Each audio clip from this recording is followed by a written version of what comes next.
자유는 위로와 공감을 하는 것이 사랑이다 이렇게 생각을 하는 것 같습니다. 방탄소년단은 사랑을 뭐라고 얘기했을까요? 가사 보니까 이런 표현이 있습니다. 내 세상 전부를 줄게. 아마도 사랑은 헌신이고 전부를 주고 싶은 마음이 아닌가 이런 생각이 드네요. 세븐틴이라는 가수를 아십니까? 아세요? 굉장히 저만 모르고 있었군요. 저는 설교를 준비하면서 요즘 젊은 친구들은 사랑을 어떻게 생각하냐 확인을 해봤는데요. 그는 그렇게 세븐틴 가수는 이렇게 말했습니다. 사랑은 끝없는 기다림 같다. 기다리고 인내하는 것 사랑. 이것이 사랑이라는 거예요. 여러분은 사랑을 어떻게 정의하십니까? 여러분 세대, 여러분이 젊었을 때 생각했던 사랑과 요즘 여러분들의 자녀가 생각하는 사랑 사이에는 좀 어떻게 차이가 좀 느껴지십니까? 저도 잘 모르겠습니다. 미국의 마술가요, 작가요, 배우였던 펜 질렛이라는 분이 있는데요. 지금 활동하고 있는 분입니다. 그는 무신론자입니다. 과학적 증거와 이성적 사고의 중요성을 강조하며 자신은 하나님을 믿지 않는다고 분명히 이야기하는 사람입니다. 그런데 그가 한 번은 한 그리스도인이 성경책을 건네주면서 복음을 전했는데 마음에 깊은 감명을 받았습니다. 그리고 우리에게 한 번쯤은 생각해 볼 만한 중요한 이야기를 남겼는데요. 이렇게 이야기했습니다. 그리스도인들이 만약에 복음을 전하지 않는다면 그 사람을 얼마나 미워하는 걸까요? 영원한 생명이 있다고 믿으면서도 그걸 다른 사람에게 말하지 않는다면 정말 얼마나 미워하기 때문에 복음을 전하지 않는 걸까요? 진지하게 복음 전하는 그리스도인들에게 존경심을 표현하며 영원한 생명을 믿는 그리스도인들이라면 마땅히 그 사랑을 전해야 한다라고 이야기를 한 거죠. 펜 질렛의 말로 표현한다면 그리스도인에게 있어서 사랑은 복음을 전하는 것이다 라고 말할 수 있겠습니다. 오늘 본문은 예수님께서 두로와 시돈 지역을 지나 데가볼리 지역에 있는 갈릴리 해안에 도착하셨습니다. 여기 데가볼리 지역 갈릴리 호수는 예수님에게 그렇게 생소한 곳은 아닙니다. 한번 방문한 적이 있었어요. 그곳에 갔는데 거기 거라사 광인이 있었거든요. 군대 귀신이 잔뜩 한 몸에 들어가 있어서 이것저것 아무것도 못하는 사람이 그곳에 있었습니다. 예수님은 그 사람의 몸에서 그 군대 귀신을 다 끄집어내셨고요. 그렇게 했을 때 쇠사슬로 묶고도 자기 힘으로 그걸 다 끊어버리고 괴성을 지르고 자기 몸을 해하던 그 사람이 평안해지고 그 몸에서 나왔던 그 귀신들은 다 돼지떼로 들어가서 바다로 뛰어들어서 죽었던 그 사건이 있었던 지역입니다. 이 마을 사람들은 재산상의 손해를 생각하면서 예수님은 참 위험하구나. 예수님 믿으면, 예수님 가까이 가면 일 나겠구나 생각하고 그를 몰아냈던 지역입니다. 그런데 광인의 입장에서 보면 이것은 아주 다른 일입니다. 거의 오랜 세월 귀신 들려서 온몸으로 자기 자신을 자해하고 자신을 괴롭히면서 무덤 사이를 오가며 살았던 자신이었는데 예수님이 오셔서 그 마음에 평안을 주시고 기쁨을 주시고 자유를 주시니 여러분 얼마나 고맙습니까? 예수님께 요청합니다. 저 예수님 따라가겠습니다. 제자로 삼아 주십시오. 여러분 예수님이 같이 따라와라 할 만도 한데 하지 못하게 하세요. 이렇게 말씀하셨습니다. 집에 가서 예수님이 행하신 일들을 집에 가족들에게 이야기해라. 그런데 여러분 이 광인이 집에만 가서 그렇게 하지 않았습니다. 가서 보시면 데가볼리 지역의 온 마을을 다니면서 복음을 전했어요. 왜요? 예수님을 만난 사람은 가만히 있지를 못하는 거예요. 내 안에 생명이 있는데 이 생명을 전하고 싶은 겁니다. 예수를 만난 사람들에게 나타나는 특징입니다. 예수님 소개하고 싶은 겁니다. 배우 중에 오스카상을 2번이나 받았던 덴젤 워싱턴이라는 인물이 있습니다. 여러분 아세요? 아는 분들은 영화를 참 좋아하는 분들입니다. 영화 말콤 X, 글로리, 트레이닝 데이라는 영화에 출연하여 한국인에게도 널리 알려진 인물입니다. 청소년 때 방황도 많이 했는데 20대에 예수를 깊이 만났습니다. 그리고 그 이후로는 본인이 유명한 연예인임에도 배우임에도 불구하고 예수 그리스도를 전하는 일에 조금도 주저함이 없습니다. 여러 대학교 졸업 연설 단상에 서서 복음을 전합니다. 펜실베니아 대학교에서도 강연을 했고 딜라드 대학에서 한 연설은 유튜브에 올라와 있는데 3,800만 명이나 본 아주 유명한 연설입니다. 그는 이렇게 말했습니다. 내가 이 자리에 선 것은 다 하나님의 은혜입니다. 하나님의 덕입니다. 여러분이 무슨 일을 하든지 무슨 모든 일에 하나님을 첫 번째로 두십시오. 성공은 중요한 것이 아닙니다. 중요한 것은 당신의 인테그리티입니다. 여러분이 착한 것이 정말 중요합니다. 인생에서 실패할 수도 있습니다. 그럴 때는 얼굴을 위로 향하십시오. 하나님을 바라보십시오. 그러면 다시 일어설 수 있습니다. 이분이 지난 겨울에 11월인가요? 목사 안수를 받고 목회자로 또 새로운 삶을 시작하게 되었습니다. 유명 배우가 기독교에 대해 이렇게 당당하게 사람들은 싫어하는데도 불구하고 전하는 이유가 어디에 있을까요?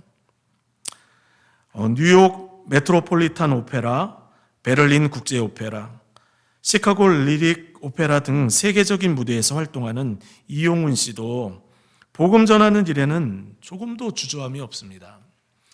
공연을 연주를 끝나고 나면 모든 스태프들에게 같이 연기하고 연주했던 모든 사람들에게 케이크를 하나씩 보내요. 케이크 위에 이렇게 적습니다. Jesus loves you. 그리고 팬 사인회가 밖에서 있지 않습니까? 자신을 향하여 길게 선 사람들에게 자신의 이름을 적지 않고 Jesus loves you라고 씁니다. 사람들이 싫어해도 신경 쓰지 않습니다. 사람들의 비난에도 개의치 않습니다. 기회가 나면 복음을 전하려고 합니다. 자신의 호칭 중에 서울대 교수, 메트로폴리탄 오페라 가수라는 칭호보다 이용훈 선교사라 불리기를 더 기뻐합니다. 왜 이렇게 예수를 소개하는 일에 열심을 낼까요?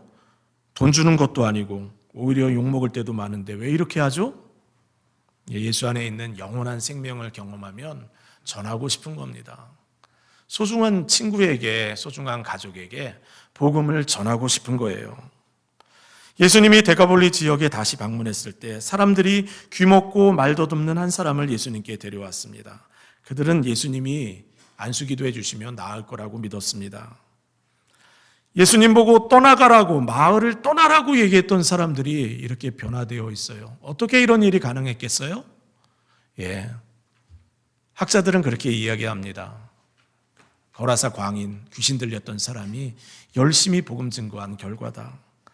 여러분, 사람들이 이 환자를 예수님께 데리고 왔는데 그분들의 믿음도 참 귀하지 않습니까?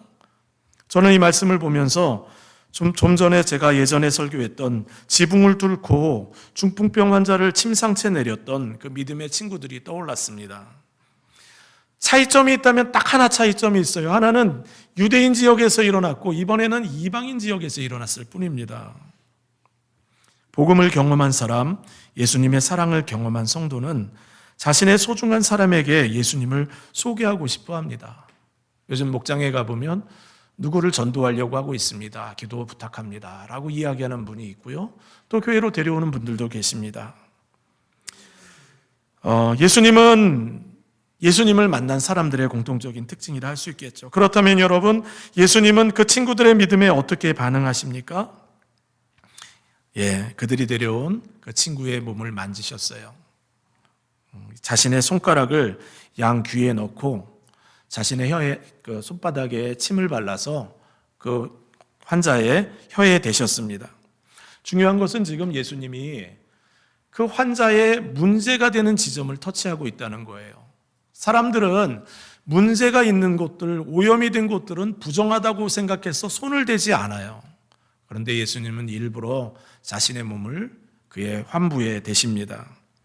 예수님은 사회적으로 거절당한 사람, 버림받은 사람, 무시당한 사람 찾아가 환대하십니다. 넓은 사랑으로 그들을 터치하시고 안아주십니다. 사랑을 하면 더럽다는 생각이 들지 않아요. 노숙자 사역을 하는 권사님 한 분을 알고 있습니다. 한 15년 노숙자 사역을 하고 계신데요. 매주 가서 그들을 만납니다. 마약을 하고 있기 때문에 냄새가 계속 풍기고, 머리를 깎아주려고 하면은 머리가 떡이 되어 있고 이 같은 것들도 나와도 전혀 개의치 않습니다. 한 사람 한 사람 허구해주고, 그리고 그들에게 그리스도의 사랑을 전하며 필요한 것들을 공급해 줍니다. 그러다가 노숙자 한 명이라도 예수를 믿게 된다고 고백을 하면 교회에 와서 막 너무 기뻐하는 거예요. 저는 그분이 막 방방 뛸 때, 아니 남편이 승진했나? 아들이 직장에서 좋은 일 있나? 이런 생각을 했어요. 근데 그런 거 가지고 기뻐하지 않았습니다. 노숙자 한 사람이 주께로 돌아올 때 그렇게 기뻐했어요. 여러분, 사랑은 가까이 다가갑니다. 사랑은 더럽다고 멀리하지 않습니다. 터치합니다. 예수님이 탕자의 비유에서 집 나간 둘째 아들이 폭삭망해서 상 거지꼴로 돌아왔을 때 아버지는 멀리서 아들을 알아보고 먼저 찾아가 껴안았어요. 사랑은 주저하지 않고 껴안습니다. 구약시대 사람들은 부정한 것과 접촉하면 자신이 부정해진다고 생각했어요. 부정한 것을 만지면 더러운 것이 나에게 오염된다고 생각했어요. 그런데 예수님은 그렇지 않았습니다. 부정한 것을 터치하면 예수님의 생명이, 예수님의 치유의 능력이 그 사람에게 전달되는 거였어요. 우리가 우리의 자녀들이 죄를 짓고 우리의 부모의 마음을 상하게 할 때 여러분 어떻게 합니까? 딱 격리시켜가지고 안 봐 하고 떠나보내나요? 혼내는 것도 사랑 안에서 혼을 내야 합니다. 우리의 자녀들이 부모를 통해서 예수님의 사랑을 경험해야 돼요. 덮어주는 사랑, 품어주는 사랑을 경험해야 돼요. 우리 자녀들이 여러분을 통해서 그 사랑을 경험하지 않으면 주님을 떠납니다. 주님만 떠나는 게 아니죠. 부모를 떠날 수도 있습니다. 성경은 사랑에 대하여 많은 이야기를 하고 있죠. 사랑이 없으면 아무것도 아니다. 모든 것이 헛수고가 된다고 말합니다. 방언을 하고 천사의 말을 하고 예언하는 능력이 있고 모든 비밀과 지식을 알고 있고 산을 옮길 만한 믿음이 있어도 사랑이 없으면 아무것도 아니다. 자신의 모든 것을 바쳐 구제하고 몸을 불사르게 내어줄지라도 사랑이 없으면 아무것도 아니다. 여러분에게, 여러분 곁에 여러분이 찾아가서 터치하고 사랑을 전해야 할 사람이 누가 있는지를 한번 생각해 보시면 좋겠습니다. 주님은 여러분이 주님의 손과 발이 되어 누군가의 아픈 상처와 그 고통스러운 삶을 터치하시기를 원하십니다. 예수님의 사랑은 터치하는 차원에서 멈추지 않으셨습니다. 한 걸음 더 나아가셨어요. 환자의 아픔을 깊이 공감하셨습니다. 34절 말씀을 보시면 예수님은 병자의 몸을 만지신 후에 하늘을 바라보며 탄식하셨습니다. 병든 자를 향한 긍휼과 공감의 마음이 외적으로 표현되는 모습이에요. 예수님은 마치 병자의 문제가 자신의 문제인 양, 병자의 그 질병이 자신의 질병인 양 탄식하십니다. 우리 하나님은 이런 분이세요. 이와 같이 성령도 우리의 연약함을 도우시나니 우리는 마땅히 기도할 바를 알지 못하나 오직 성령이 말할 수 없는 탄식으로 우리를 위하여 친히 간구하시느니라. 하나님이 탄식하며 우리를 위해 기도하신대요. 우리와 완전히 우리를 공감하시는 거예요. 우리를 깊이 이해하시는 거예요. 상대방을 위해서 울어줄 수 있는 사람이 누구예요? 내 마음이 그 사람의 마음과 완전히 공감이 되었기 때문에 일어나는 일입니다. 삶의 무게가 너무 무겁고 힘들어서 무슨 말을 해야 할지도 모를 때 성령님께서 말할 수 없는 탄식으로 우리를 위해 기도하십니다. 남을 위하여 탄식할 수 있다는 것, 그분의 입장에서 깊이 공감하시는 우리 주님이십니다. 예수님께서 우리의 고통과 아픔에 깊이 공감하며 탄식하는 이유가 있어요. 히브리서 기자는 이렇게 썼습니다. 우리에게 있는 대제사장은 우리의 연약함을 동정하지 못할 리가 아니다. 저기 동정하다라는 표현은 공감하다라는 정도의 단어가 아닙니다. 능력을 가진 사람이 적극적으로 도울 자세를 가지고 그를 긍휼히 여기는 마음입니다. 그런데 여러분 표현을 보시면 동정하지 못할 리가 아니요 이중부정이에요. 이중부정은 국어 시간에 배웠습니다. 강한 긍정이에요. 우리 예수님은 우리의 연약함을 깊이 공감하신다는 거예요. 모든 일에 그런데 우리와 똑같이 시험을 받으셨대요. 주님이 어떤 시험을 받으셨나요? 마귀가 나타나서 그의 권위에 대한 시험을 하고, 먹는 것을 가지고 시험을 하고, 권력욕, 명예욕, 식욕을 테스트했습니다. 뿐만이 아닙니다. 정신적인 고통도 많이 겪으셨어요.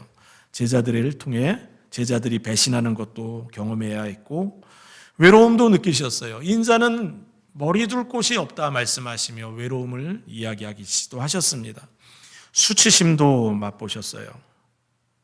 십자가에서 사람들이 30세가 넘은 남자를 다 베껴서 걸어 십자가에 매달아 놓았을 때 수많은 사람들 앞에서 가장 수치스럽고 초라하고 부끄러운 모습으로 서 있으셔야 하셨습니다.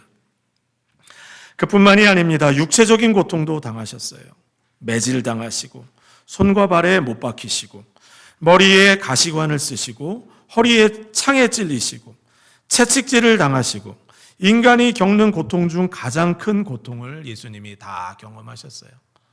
로마 사람들도 로마인들한테는 십자가형을 언도하지 않습니다.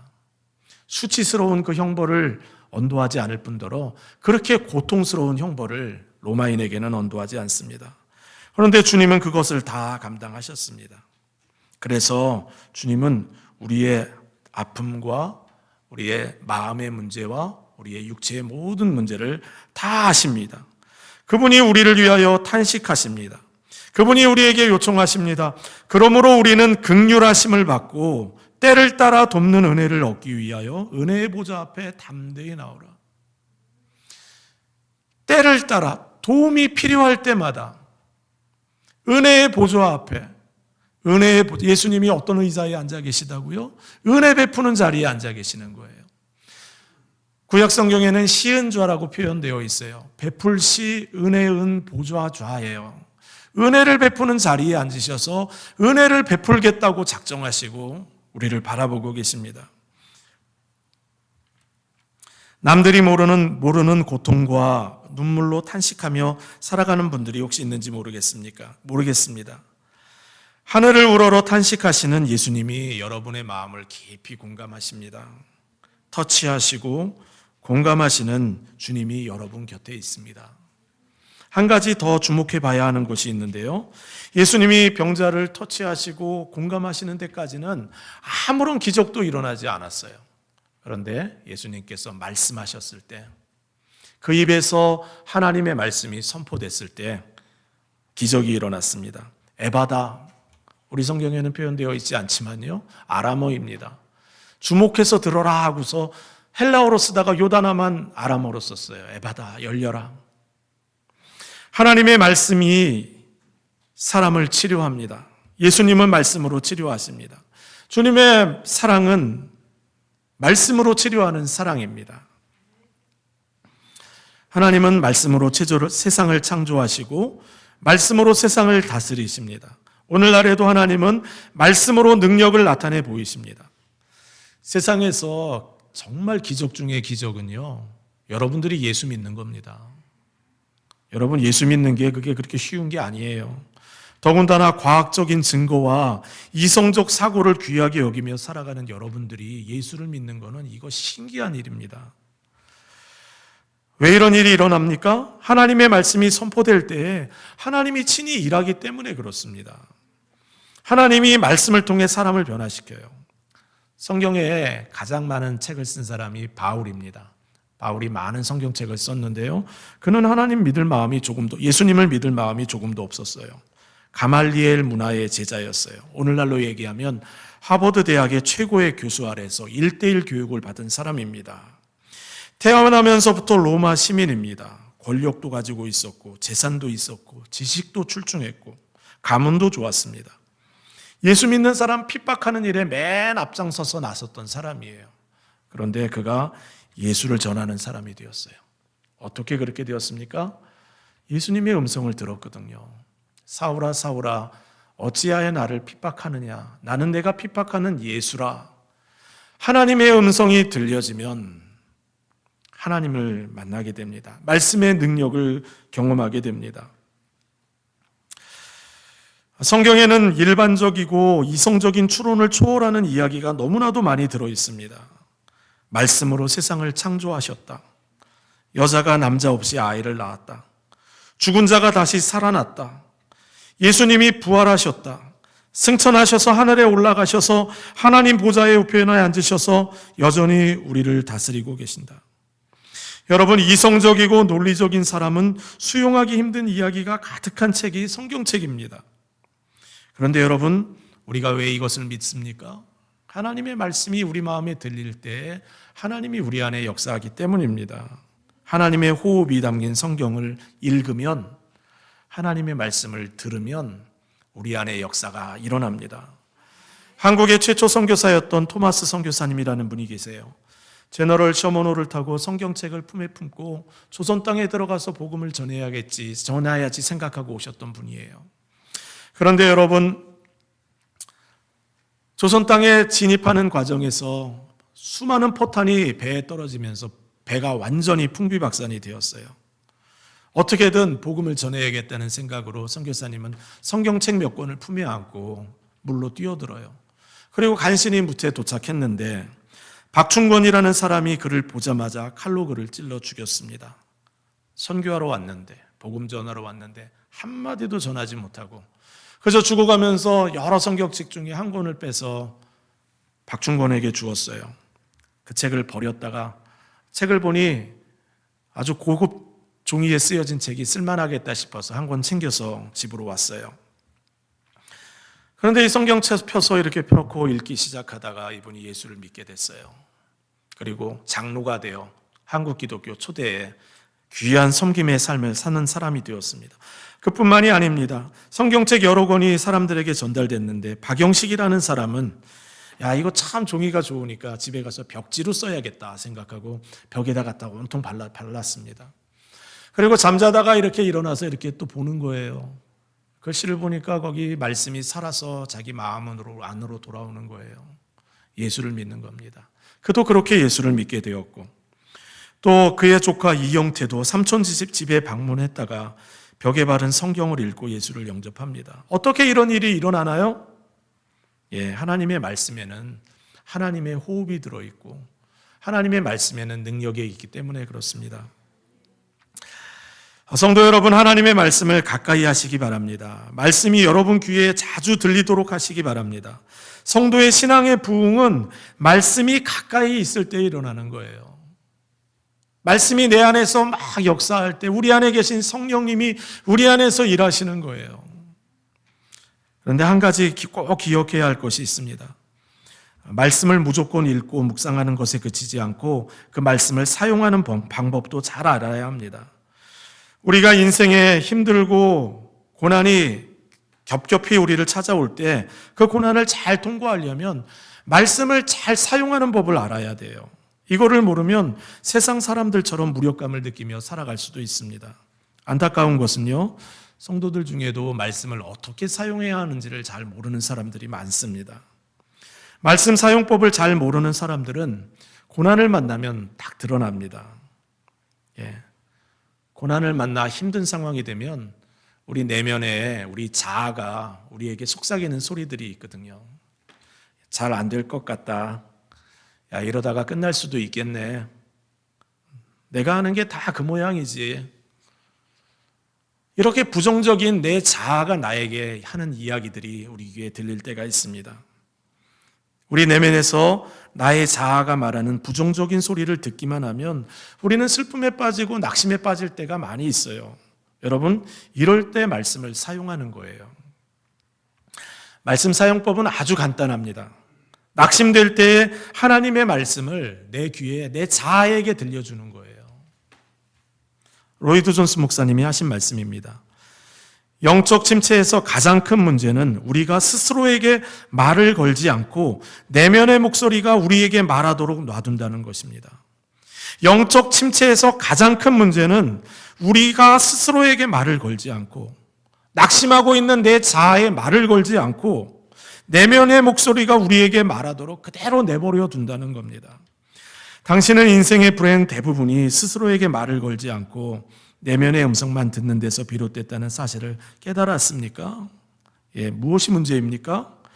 마음의 소리를 듣고 무너져 내린 거예요. 그런 소리가 자아에서 들릴 때 하나님의 음성을 들려주라는 거예요.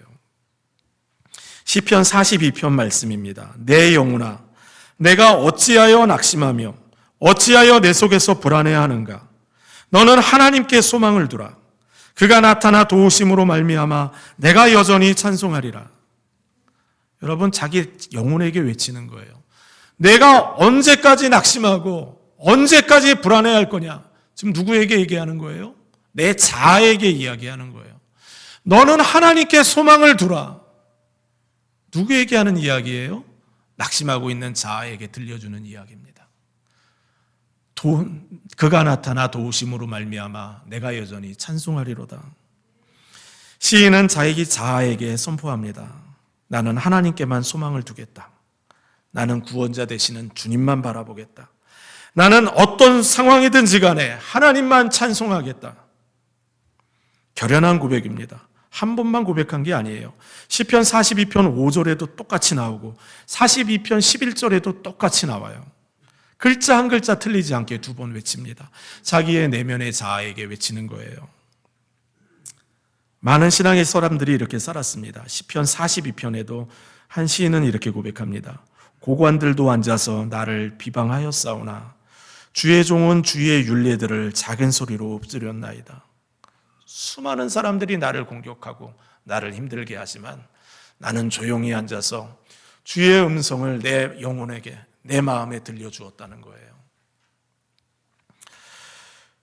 고통스러운 순간에도 세상의 소리가, 내면의 자아의 소리가 우리 자신의 마음을 무너뜨리려 하는 순간들이 있을 때에도 하나님의 사람들은 하나님의 말씀을 영혼을 향하여 들려줍니다. 우리의 영혼을 향하여 명령합니다. 언제까지 낙심할 거냐? 왜 두려워하냐?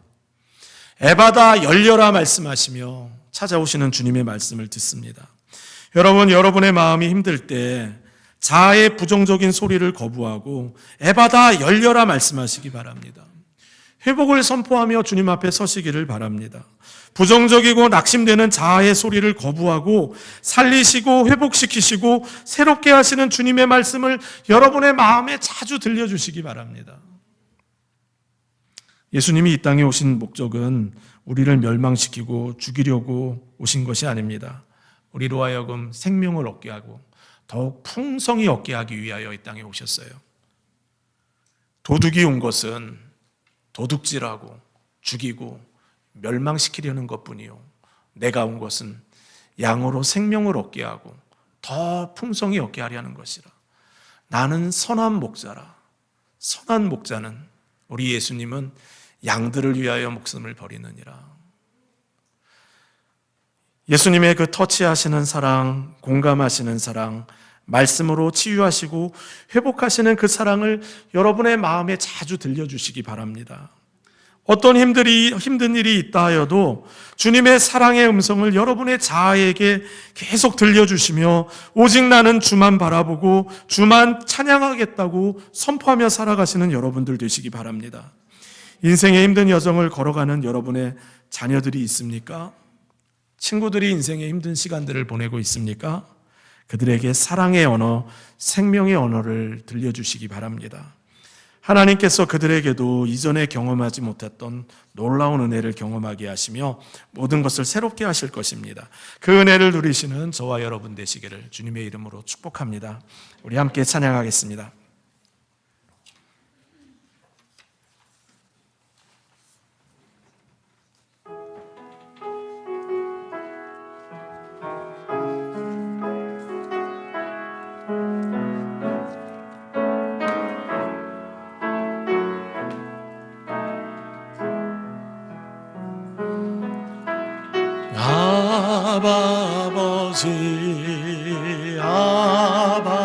아버지 나를 안으시고 바라보신 아버지